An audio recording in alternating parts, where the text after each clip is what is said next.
ভিডিওটা আমার বাংলাদেশি ঢাকা রাজধানী বাঙালি যেই দেশে আছেন সবার জন্যই আজকের এই ভিডিওটা।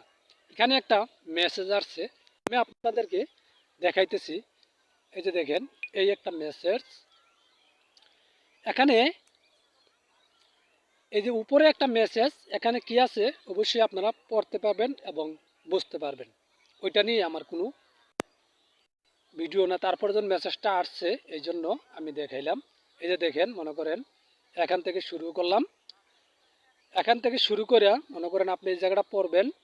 তারপরে আমি চেষ্টা করবো এখানে একটা এই মেসেজটার ফটো লাগানোর জন্য, আপনার ভালো করে পড়ার জন্য। এখানে কি লেখছে আপনারা বুঝতে পারবেন যারা বাংলায় লেখাপড়া করেছেন বা বাংলা বোঝেন, লিখতে পারেন তারা এখানে। আর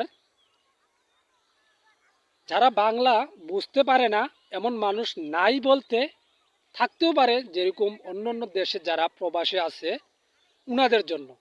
এখানে বিস্তারিতভাবে বোঝানোর জন্য আসি নাই, আপনাদের কাছে মেসেজটা পৌঁছানোর জন্যই আজকের এই ভিডিওটা।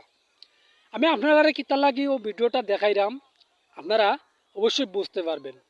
কারণ এখানে মেসেজটা দিছে যারা বাংলাদেশের মানুষ যেখানেই আছেন তাদেরকে বলতেছে বাংলাদেশ নির্বাচন কমিশন থেকে আপনাদেরকে নিবন্ধন করতে অনুরোধ করা হয়েছে।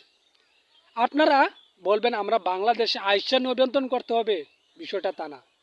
এটা যে কোনো দেশে মনে সিস্টেম রাখা আছে, আপনারা ওই সিস্টেমেই নিবন্ধন করুন, মানে বাংলাদেশের নাগরিকতা লাভ করেন। এটা আমি আপনাদেরকে বুঝাইছি। দেখেন, বিস্তারিত বলতে গেলে শেষ পর্যন্ত ছোট্ট একটা ভাষায় বোঝা হয় আপনারা নিবন্ধন করলে কি হবে আর নিবন্ধন না করলে কি হবে।